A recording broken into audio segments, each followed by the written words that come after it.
Another little small idea that I came across, and the lady that wrote this, her name is Kephart, Kephart.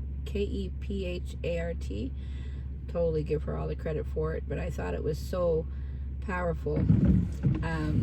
It says, there once was a group of women studying the book of Malachi in the Old Testament. As they were studying chapter 3, they came across a verse 3, which says, he will sit as a refiner and purifier of silver. This verse puzzled the women, and they wondered what this statement meant in the character and nature of God. One of the women offered to find out about the process of refining silver and to get back to the group at their next Bible study. That week, this woman called up a silversmith and made an appointment to watch him at work. She didn't mention that anything about the reason for her interest beyond the curiosity about the process of refining silver. As she watched the silversmith, he held a piece of silver over the fire and let it heat up. He explained that in refining silver, one needed to hold the silver in the middle of the fire where the flames were the hottest, as to burn away all impurities.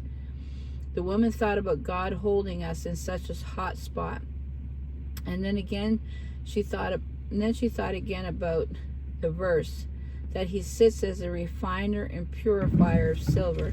She asked the silversmith if it was true that he had to sit there in front of the fire the whole time the silver was being refined. The man answered yes, and explained that he not only had to sit there holding the silver, but he had to keep his eyes on the silver the entire time as it was in the entire time that it was in the fire, because if the silver was left for even a moment too long in the flames, it would be damaged.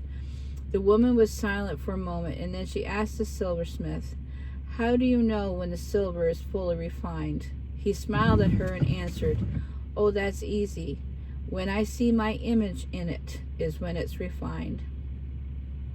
If today you are feeling the heat of this world's fire, just remember this, that God has his eye on you. And again, that was written by Anne Kephart, Kephart, and give her all the credit for it, but I thought it was a powerful reminder that God has his eye on us. Be blessed.